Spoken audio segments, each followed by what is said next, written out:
Muy bien. Bueno, el pastor me pidió cambiarlo, así que por eso me repetí el día de hoy. Así que si esperaba al pastor, va a tener que esperar a la próxima, cuando él quiera. Porque él manda. Así que, no, está un poco cansado por unos trabajos que está haciendo en la casa. Así que mientras yo pueda, pues, no hay ningún problema y para mí es una bendición. Vamos a continuar entonces sobre estas preguntas cruciales, que es ¿quién es Jesús? Ya hemos visto los títulos de Jesús, vimos la primera parte que es la vida de Jesús, pero ahora vamos a ver el bautismo. Ya vimos el nacimiento de Jesús y vimos el punto de vista del universo, cómo se creó el universo, y si Dios creó el universo, no tiene problema en concebir a una virgen. Y también vemos en el bautismo de Jesús algo muy interesante. Como es esta parte muy, muy interesante, solamente vamos a tocar este punto de la vida de Jesús, ahí vamos a ver muchas cosas buenas. No sé quién ha podido ir al río Jordán, de acá, ¿alguien? ¿No? Bueno, ahí puse una imagen, esa imagen es muy parecida o muy similar a lo que es el río Jordán. A veces nosotros nos imaginamos con un agua cristalina o algo bello, pero en realidad no es así. La gente que ha gastado dinero, viajes para llegar allá, pasajes, se desilusionan un poco, porque creen que es algo hermoso, un río cristalino, un río claro, o más grande, y es un río pequeño y que finalmente su valor es histórico, y no por lo bello que sea, es por quien estuvo ahí. Entonces puede ser que la gente diga, esto no tiene ni un brillo, dice la gente. Pero la pregunta es, ¿quién estuvo ahí? ¿Qué sucedió en ese lugar? Esa es la importancia. El bautismo es algo común para nosotros. A usted le hablan de bautismo y usted lo asimila a Jesús o a los niños, la Iglesia Católica. A los niños, ¿cierto?, se les bautiza. Es una de las más establecidas liturgias de la fe cristiana. La Iglesia Evangélica tiene 2 liturgias básicas. La primera es el bautismo y la segunda es la Santa Cena. Si una iglesia deja de lado estas 2 liturgias o ritos, no se puede considerar cristiana. Porque dice Jesús, bautizándolos en el nombre del Padre y del Hijo y del Espíritu Santo. ¿Qué debemos hacer con los nuevos creyentes? Bautizarlos. Y lo otro, la Santa Cena, esto harás en memoria de mí, lo conmemorarás. Son esos 2 rituales o conmemoraciones o símbolos que debemos continuar haciendo los cristianos. Tienen un simbolismo fuerte. Obviamente dentro de la iglesia hay otras más ceremonias y cosas bonitas, como la presentación de niños, los matrimonios, renovación de votos. Hay muchas cosas que se pueden hacer, pero estas 2 son fundamentales. Entonces para nosotros es algo común, pero a la vez es importante el bautismo. Sin embargo, para un judío del siglo I, consideraba a Juan el Bautista como alguien radical. No era común. Para ellos no era normal el bautismo. No era algo de que todos los días, en la iglesia, no existía la iglesia primero. En las sinagogas no se bautizaba y en los templos no se hacía eso comúnmente. Vamos a aprender que sí se hacía, pero no comúnmente. Pero vemos un hombre extraño que llega a un río y comienza a bautizar a multitudes de gente. No era un poco de gente, eran masas de gente. Entonces este hombre llamaba la atención en una época donde no había televisión, no había radio, no había redes sociales. La información pasaba, oye, hay un loco, hay un gallo, hay un tipo que está bautizando gente en el río Jordán. Vamos a mirarlo. Muchos lo hacían por curioso y otros lo hacían porque querían escucharlo y también porque se convencían de lo que él estaba diciendo. El bautismo fue hecho para los pecadores. ¿Estamos claros? Los que se bautizan se confiesan a sí mismos como pecadores. Todos nosotros, para que sea un símbolo de la muerte del antiguo hombre y nacimiento de un nuevo. Bautismo es una sepultura. Uno se sumerge en el agua y cuando sale un nuevo hombre. Por eso el agua queda negra. Entre más negra quede el agua, el pecado era peor, ¿cierto? Ahora, si se bautizan en el mar y el mar se embravece, es porque también el pecado era muy grande y el mar dice, no, no quiero ese pecado. Ahora, si el mar se lleva al ministro de Dios, también es peor. Puede ser que los dos están en pecado. No, no es así. Ojalá fuera así. Bueno, hay gente que cada uno tiene una experiencia diferente. Es única. A veces miramos hermanos y decimos, ya, yo cuando me bautice quiero salir con la mano arriba. Bueno, si usted lo quiere hacer, si siente hacerlo. Hay gente que se emociona, hay gente que ve una visión. Hay gente que se emociona porque siente la presencia de Dios. Como también, nunca está más decirlo, hay gente que no le pasa nada, no siente nada. Es como que lo metieron al agua y salió. Eso no quiere decir que su decisión haya sido falsa, ni su conversión haya sido una mentira, sino que simplemente es un símbolo público. Muchos están nerviosos por la situación y otros nerviosos porque están sus familiares que no son cristianos, están viendo eso. Y es un testimonio. Y si no van a estar ahí presentes, lo van a ver después en las fotos de que se bautizó. Y también qué bonito es cuando se hace en lugares públicos, como una playa, por ejemplo. Porque la gente que no tiene idea ve un grupo de gente de blanco, que ¿qué es lo que está haciendo? No sé, vamos a mirar. Mira, hay un gallo que le está haciendo así. Y de repente, ¿qué es lo que hace el pastor? Inteligentemente, predicar. ¿Y qué es lo que hacía Juan el Bautista? Predicaba. Y no sabemos, hermanos, quizás más de alguna persona se haya convertido al Señor al escuchar una predicación en un bautismo, y él simplemente fue a la playa a pasarlo bien con su familia, o ella, o los niños, y quedaron impactados.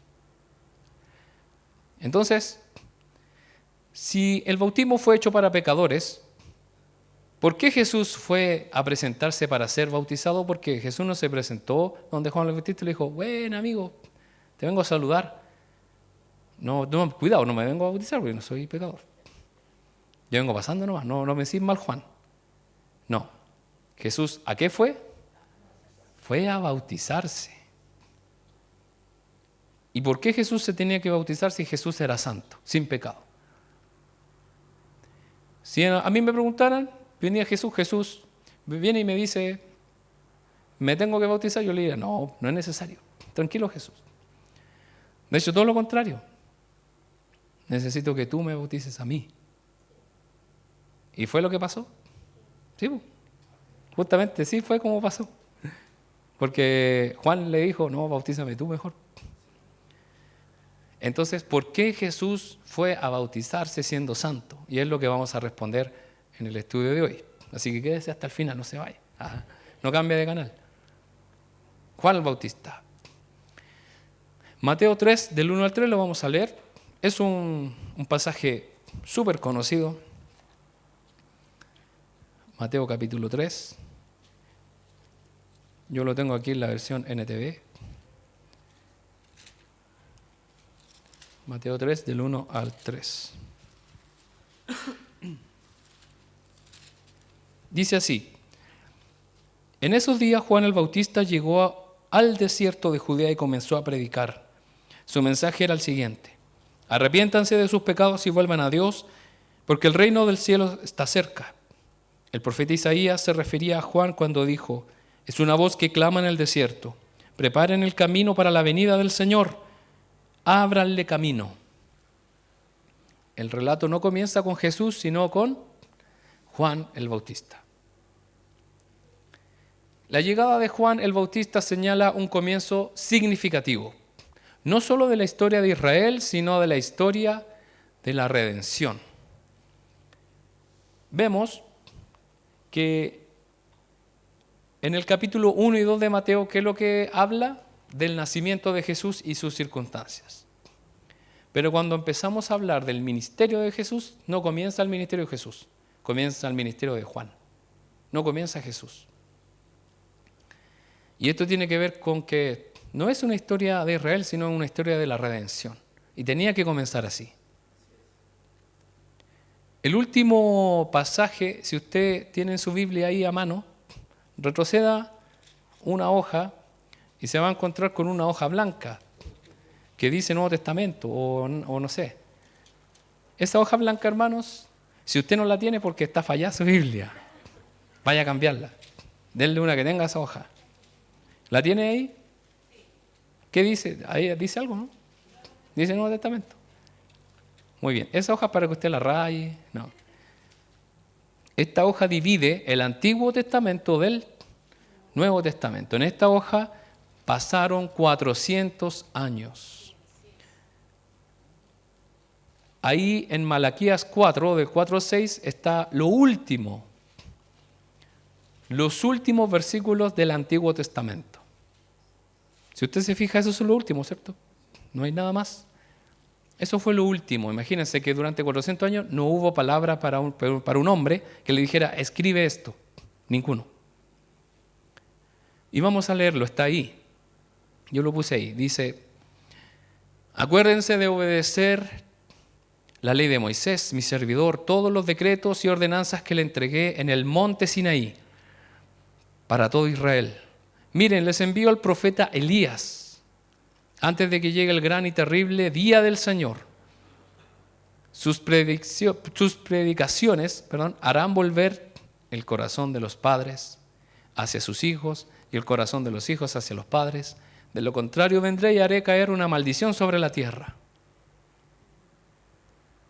Es impresionante esto. Los últimos versículos del Antiguo Testamento están profetizando que va a venir Elías antes de que llegue el día del Señor. Y ahí tenemos a Juan el Bautista, una foto de él en HD. Antes que existiera la cámara, está Juan el Bautista. Él iba a enviar el Señor un Elías. La última profecía y el último profeta. Durante siglos Israel esperó al profeta Elías, ¿o no? ¿Qué decía ahí? Enviaré a Elías. Cuando Elías dejó este mundo lo hizo de manera extraordinaria, por lo que había un misterio asociado a este hombre. ¿Cómo murió o no murió Elías? ¿Cómo se fue realmente? Se fue volando.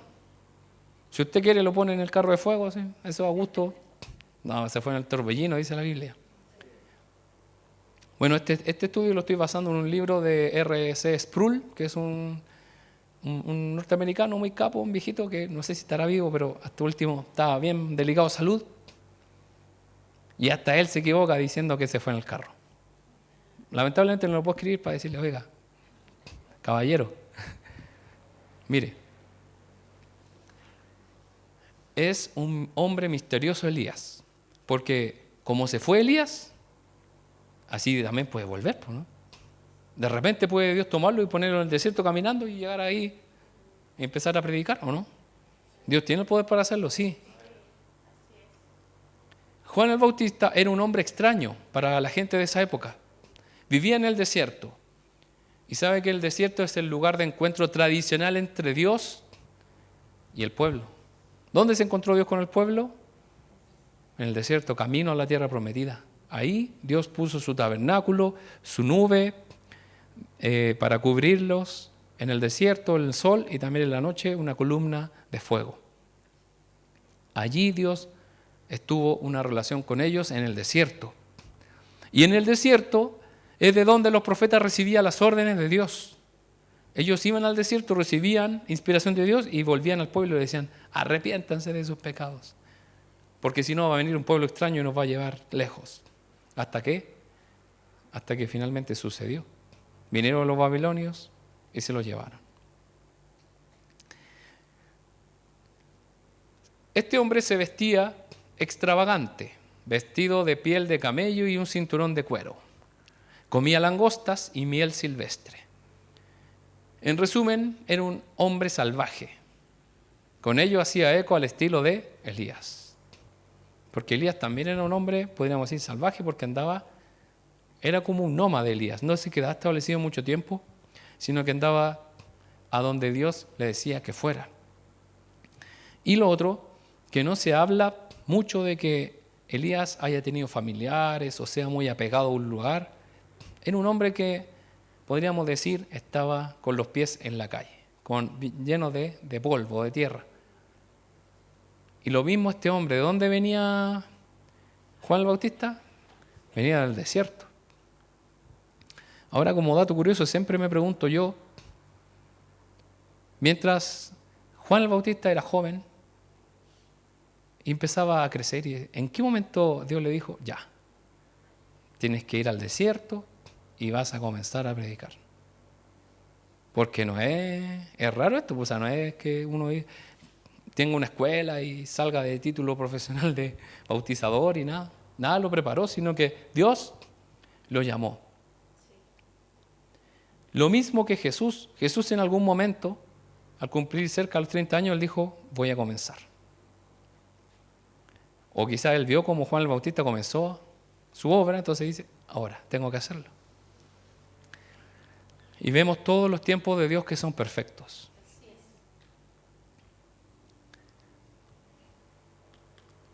Los fariseos intrigados.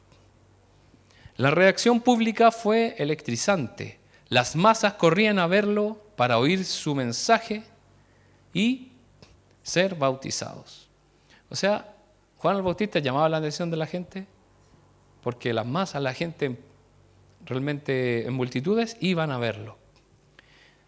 Dice la Biblia que Juan el Bautista bautizaba a ambos lados del río Jordán, porque venían de al frente de Decápolis y también no me acuerdo si era Iturea, parece, o Perea, pero estaban ahí. Eso quiere decir la gran cantidad de gente que venía a Juan el Bautista. Mientras tanto, el Sanedrín, que era este conglomerado, este grupo de hombres selectos, fariseos y saduceos, envió delegados al río Jordán para investigar qué está pasando, por qué hay tanto alboroto entre la gente que todos quieren ir a ver a este hombre. Y vamos a leer Juan 1, 19 al 17. Sí. Juan 1, 19 al 27.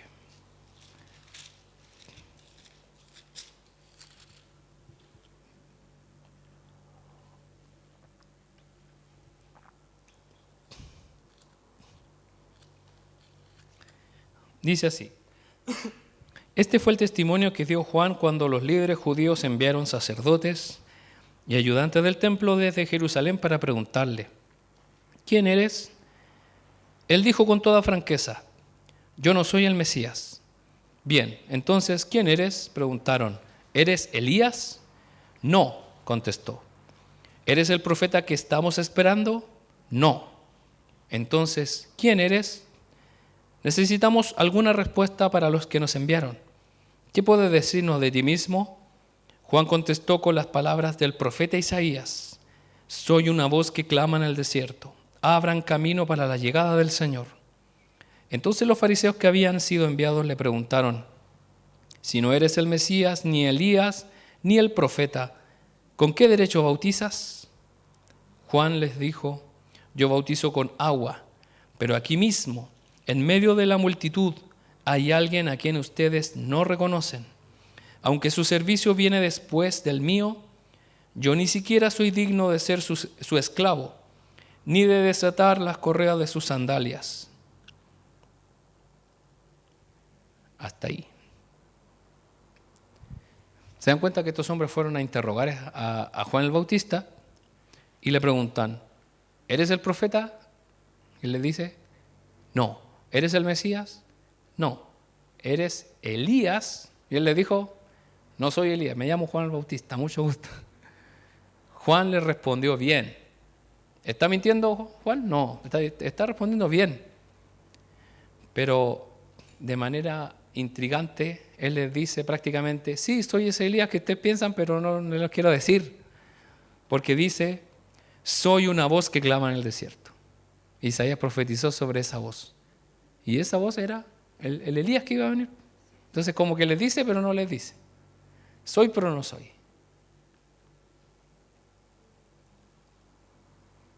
Entonces él le dice, yo estoy bautizando aquí con agua, pero ahí viene otro que está por ahí, y Jesús estaba ahí. Pero ustedes aún no lo conocen y no es necesario que lo conozcan todavía.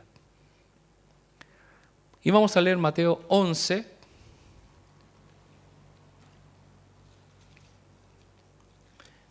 Mateo 11, 13 al 14. Aquí está hablando Jesús acerca de Juan el Bautista. Mateo 11, 13 al 14 dice, pues antes de que viniera Juan, todos los profetas y la ley de Moisés anunciaban este tiempo. Y si ustedes están dispuestos a aceptar lo que les dijo, él es Elías, aquel que los profetas dijeron que vendría. Lo que dijo Jesús de Juan el Bautista era de que él era Elías. Ahí dice. Dice Jesús que Juan el Bautista era el Elías que ellos estaban esperando. Juan el Bautista no era exactamente el mismo Elías. Eran personas diferentes. Sino que fue el oficio, el espíritu y el ministerio de Elías reflejado en Juan el Bautista. Ahí vemos a Elías, una imagen de lo que sucedió en el Monte Carmelo, ¿se acuerda? Con esos 400 y tantos profetas de Baal y Acera, y que contra uno, que era el único que servía al Señor en ese momento. Y él oró a Dios y fuego vino del cielo y consumió el holocausto. Y hasta le echaron agua. Y el agua, dice que el fuego era como una lengua que lamió el agua. Entonces él se armó de valor y tuvo que matar a cada uno de ellos. Imagínense cortar el cuello de 400 personas. Eso estuvo todo el día ahí. Y todos los pidiéndole perdón. Ayúdame, no, perdóname. No. Entonces había que tener valentía y debe haber sido algo bien fuerte de ver. Ahora puede ser que él no lo ha hecho a todos, sino que al principio quizás. Y mandó a los hombres de Israel porque estaba el pueblo de Israel observando. Entonces pueden ser que los hombres de Israel le ayudaron a hacer eso. Pero no dice la Biblia que él los mató directamente todos. Y luego sabemos por la Escritura que él le dio depresión. Porque una mujer lo empezó a perseguir para matarlo. Una mujer malvada. Pregunta, ¿Juan el Bautista es un profeta del Antiguo Testamento o del Nuevo Testamento? Ya, el pastor dice el Nuevo Testamento. La pastora, ¿qué dice? ¿El Nuevo? Ah, ya. Ahí atrás, ¿qué dicen? Un nuevo, dice nuevo. La hermana María, del Nuevo. La hermana Francisca, ¿qué dice? ¿Del Nuevo? Bueno, el pastor dijo algo, están todos comiendo, pero igual yo voy a decir que es, después lo voy a decir. ¿Qué opina mi suegra? Dice que el Nuevo, se me cayó. Hermana Patricia, del Nuevo, ya. Mi abuelita, ¿qué dice usted? ¿Del Nuevo o del Viejo? Ya, vamos a decir que es del Nuevo, dice. La hermana Dulia.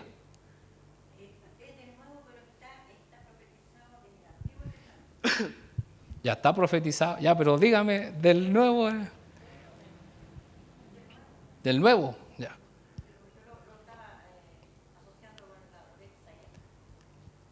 Exactamente. Esta es una pregunta capciosa. Entonces, ¿puede ser correcto o no? Hermano Manuel, ¿qué opina usted?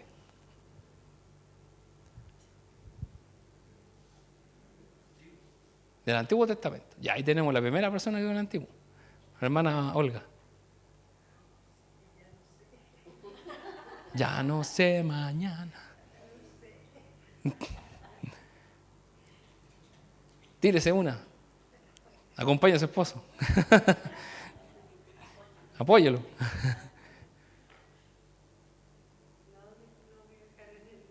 Nuevo, ya, el nuevo. Ya, arriba, Marcos, ¿qué opinas tú?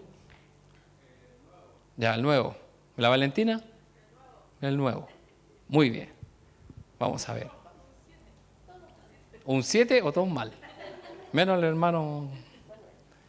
Ya, si el hermano de la Junta le vamos a dar un premio entre todos. Nosotros vamos a hacer una vaquita, ¿ya? Y ahí está la respuesta. Si tuviéramos que hacer una lista de todos los mejores profetas del Antiguo Testamento, pondríamos sin duda a Isaías, Jeremías, Daniel, pero hay uno que está por encima de todos ellos, teniendo un singular honor: Juan el Bautista. Juan fue un profeta del Antiguo Testamento. Y les voy a decir por qué.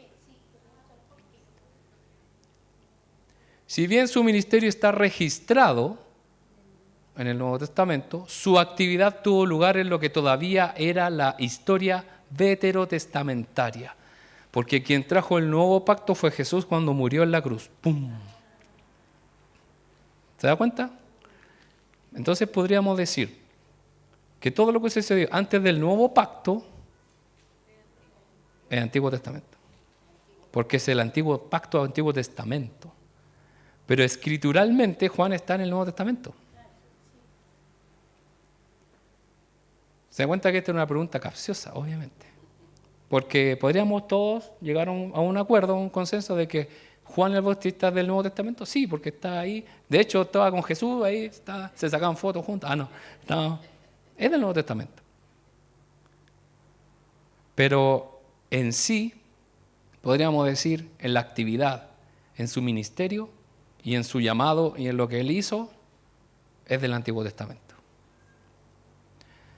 Su actividad tuvo lugar en lo que todavía era la historia antes del nuevo pacto. ¿Cuándo inició el nuevo pacto? Cuando Jesús murió. Jesús declaró: todos los profetas y la ley profetizaron hasta Juan. Y de acuerdo a los comentarios que yo investigué, esta palabra hasta incluye a Juan. No es que de Juan para atrás, sino que incluyendo a Juan. Esto quiere decir que vamos a tener que darle un premio al hermano Manuel. Muy bien, hermano, la felicito. De ahí le voy a traer un dulce. Muy bien. Se atrevió, fue el único que discrepó frente a la mayoría que estaba equivocada. No. Sí, pues tenía que defender. Bueno, la hermana Olga lo dejó ahí. Sole, ni siquiera. No. Entonces, ahora sabemos, incluso Jesús lo dice ahí, en Mateo 11:13, que el último profeta del Antiguo Testamento, ¿quién fue? Juan el Bautista. Ya, ahora lo sabe, hermano, y no se va a equivocar nunca más, y cuando jueguen una trivia o algo va a ganar el tazón de oro. Y una vez fui a una iglesia invitado y había de premio un tazón, y yo pasé todas las preguntas, lo chistoso que yo era invitado, y nadie sabía que yo sabía harto. Entonces empecé a pasar y todos con ¡oh! Y era una iglesia donde nadie me conocía. Entonces yo por dentro decía: nadie sabe que yo sé caleta. hasta que todos así, y después una persona va y sopló que yo era hijo de pastor y dijeron: que es pillería, que es pillo y cosas así. Y me llevé mi tazón para la casa. No sé dónde habrá quedado, pero cierto que no se vale que juegue el pastor o los hijos en esos juegos bíblicos, ¿cierto? Entonces, Juan era del Nuevo Testamento, pero de forma registral. O sea, está escrito ahí, pero pertenece al Antiguo Testamento. Un profeta sin igual. Juan fue escogido por Dios para ser el heraldo, el escolta que guiaría al Mesías. Ese algún día, de cuando vendría el Mesías, algún día, se convirtió en los días de Juan. En el Génesis, cuando Eva y Adán caen en pecado, Dios le da una profecía a la serpiente, a Satanás, y le dice que tu simiente va a golpear en la cabeza a la simiente de la serpiente, en este caso Jesús. Hay una profecía. Imagínense, desde el inicio, en el Génesis hay una profecía acerca de Jesús, y luego comenzaron otros hombres de Dios a dar profecías. Y así es donde aparece Isaías diciendo que va a haber una voz en el desierto, que va a abrirle camino al Señor. Y vimos como en Malaquías, ¿qué es lo que iba a suceder? Esa voz se iba a parecer al profeta Elías. Y fue tal cual como se profetizó. Juan el Bautista fue el único profeta que entregó una profecía sobre el Mesías y vio con sus propios ojos su cumplimiento. Todos los demás murieron. Todos los demás dijeron, va a venir el Mesías. ¿Y qué pasó con ellos? Pasó el tiempo y murieron y nunca llegó el Mesías. Pero Juan el Bautista se levantó y dice, viene uno tras mí, que yo no soy digno de, ni siquiera agachado, desatar su calzado, sus sandalias. Yo no soy digno. Y cuando él lo dijo, Jesús estaba ahí. Y él estaba viendo el cumplimiento. Y ahí vemos esa escena que está ahí en esa imagen donde Juan el Bautista lo ve y dice, tú eres el Cordero de Dios que quita el pecado del pueblo. Me imagino que lo dijo fuerte, gritando, y toda la gente así, ¡oh, Jesús! Me imagino que como que no quiero que me miren tanto, porque todavía no comenzaba su ministerio público. Pero Jesús no dice, cállate Juan, no dice eso. Él dice, estás en lo correcto. Él dijo que el reino de los cielos ya estaba aquí, estaba cerca, o se ha acercado. Y usó dos metáforas. La primera, la del hacha puesta a la raíz de cada árbol. De acuerdo a los estudiosos eruditos, dicen que esta frase se utilizaba cuando estos leñadores iban al bosque, comenzaban a talar, a dar hachazos a los troncos, y llegaba un momento en que faltaba uno o dos golpes para que se derribara el árbol. Quedaba podríamos decir, una astilla que sostenía apenas el árbol. Y dicen que en ese momento es al que se refería Juan el Bautista. O sea, el hacha está puesta para dar el último golpe, para derribar el árbol. Porque algunos dicen, la hacha está puesta a la raíz del árbol. Nosotros tenemos tiempo porque todavía tiene que talar. ¿Le queda un poco? No, es cosa de hacer así. ¿Y qué es lo que sucede? El Señor viene y nosotros puede ser que nos quedemos o nos vayamos con Él.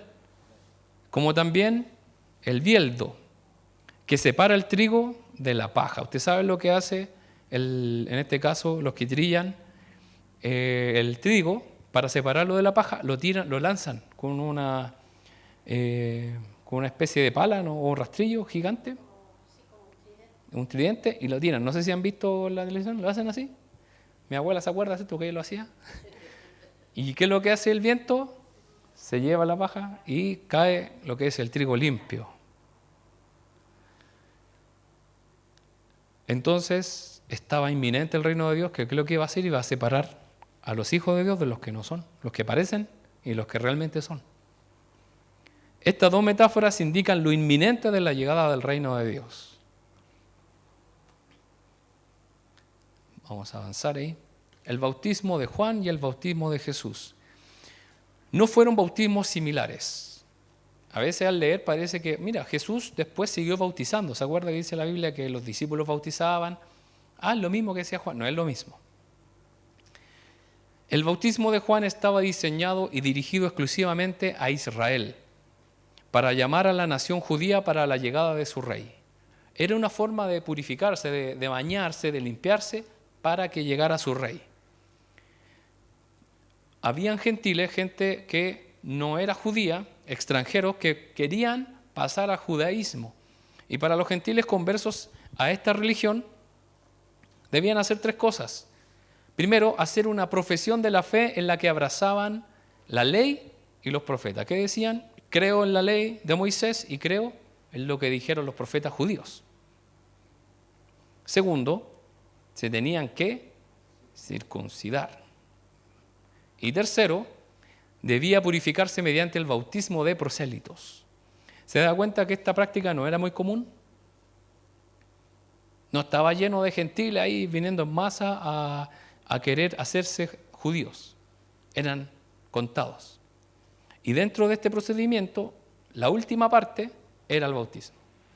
Entonces, que un hombre vaya al río Jordán y vengan cientos, miles de personas a bautizarse es porque algo está pasando. ¿Qué está haciendo este hombre? Se está saltando nuestras normas, nuestras leyes, dijeron los sacerdotes. Algo está pasando, vamos a investigar. Bueno, circuncidarse era terrible, ¿cierto? Y hasta el día de hoy lo es para los adultos. Por eso se hacía de pequeño. La Biblia habla de Timoteo. Timoteo era un gentil que se tuvo que circuncidar para agradar, en este caso, a la tradición judía. Pero Pablo dice que no era necesario, pero lo tuvo que hacer por amor a los demás. Pobre Timoteo. El bautismo de Juan era una ofensa para los líderes judíos, ya que les decía que estaban sucios para recibir al rey que estaba por llegar, porque todos tenían que bautizarse. Y los líderes judíos decían, pero si este procedimiento es para los que están sucios y para los extranjeros, ¿qué tenemos que hacer nosotros acá? Y Juan les decía, arrepiéntanse y vengan a bautizarse. ¿Qué? ¿Nos está diciendo que estamos sucios nosotros? Los que nosotros mandamos aquí. Él nos está diciendo. Era contradictorio para ellos el bautismo de Juan.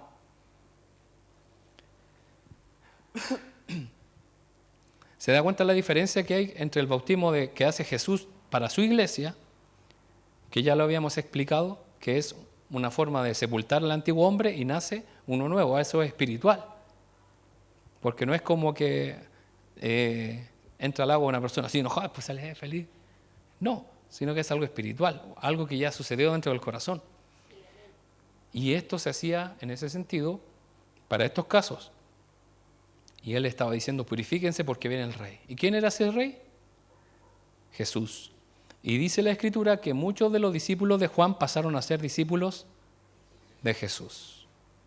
Por eso ya tenían un conocimiento, ya tenían un respaldo, un conocimiento. El desconcierto de Juan el Bautista. Cuando Juan vio a Jesús llegar al río Jordán, lo llenó de elogios, ¿se acuerda? Este es el Cordero de Dios que quita el pecado del mundo. Sin embargo, Jesús fue a ese lugar para ser bautizado por Juan. Esto Juan no lo podía creer y se negó a hacerlo. Él no podía creer que Jesús se viniera a bautizar. Y él le dijo, no, yo no te voy a bautizar. Y Jesús, sí me vas a bautizar, yo no me voy a ir de aquí si tú no me bautizas. La comprensión de Juan en ese momento era limitada. Lo abrumaba el pensamiento de que Jesús, siendo el Cordero de Dios, haya ido a bautizarse como un judío sucio que necesitaba un baño de pureza. Tú no necesitas limpiarte, Jesús. Por eso él dice, yo necesito que tú me bautices.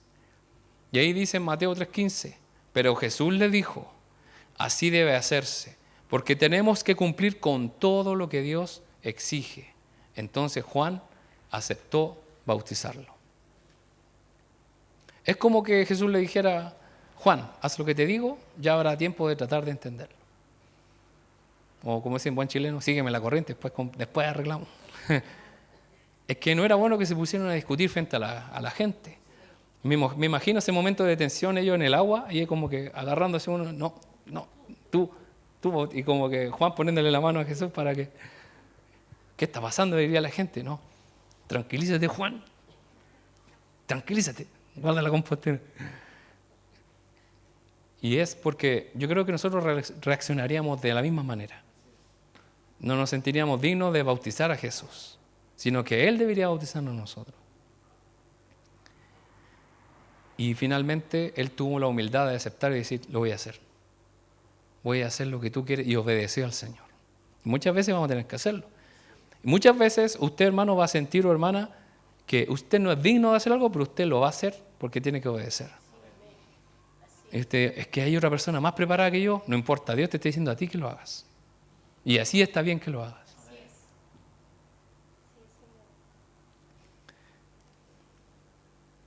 Ya, como conclusión, Jesús debía guardar cada jota y cada tilde de la ley de Dios porque Él dijo que vino a cumplir la ley. Por eso le dice, es importante que yo cumpla con todo. Y en ese sentido, tengo que bautizarme. Para ser portador de los pecados de la nación, era imprescindible que Él cumpliese cada requerimiento que Dios le exigía a Israel. Iba a venir un rey y todos estaban, entre comillas, sucios de pecado. Y entre ellos estaba contado Jesús, aunque Él era el mismo rey. Pero Él dijo, tengo que cumplir para dar el ejemplo. El bautismo de Jesús era una señal de identificación con el pecador. ¿Por qué Jesús se bautizó si no necesitaba hacerlo? Porque Él se identificó con nosotros. ¿Por qué se hizo humano si no necesitaba hacerlo? Se identificó con nosotros. ¿Por qué tuvo que pasar hambre, frío, calor, cansancio? Porque Él se identificó con nosotros y nos dice, yo sé lo que es ser un ser humano y te puedo ayudar, te puedo sostener. Como también el bautismo de Jesús nos enseña sobre su consagración, su ungimiento para la misión que el Padre le había encomendado. Porque esto marca el inicio, el bautismo de Jesús. En Marcos 10, 38 vamos a leerlo. Marcos 10, 38.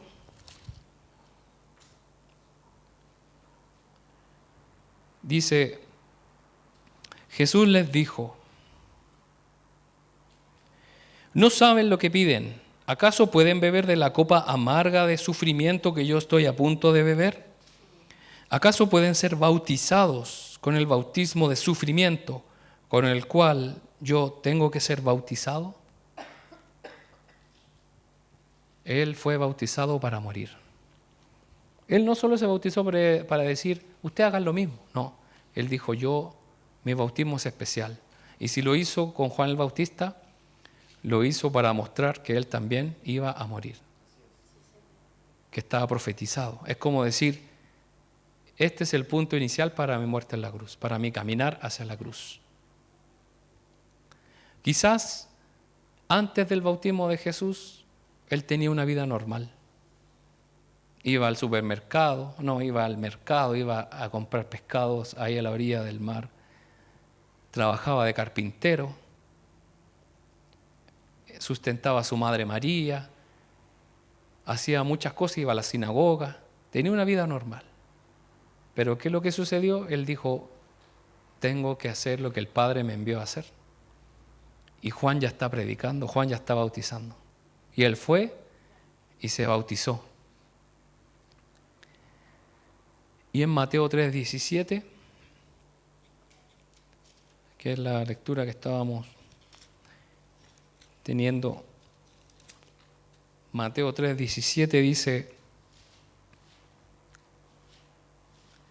que una voz, una vez que Jesús se bautizó, una voz dijo desde el cielo, este es mi Hijo amado, quien me da gran gozo. O este es mi Hijo amado, en quien tengo complacencia.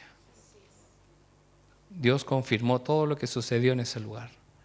Nada estaba de más, nada estaba de menos, todo fue precisamente como Dios lo planificó.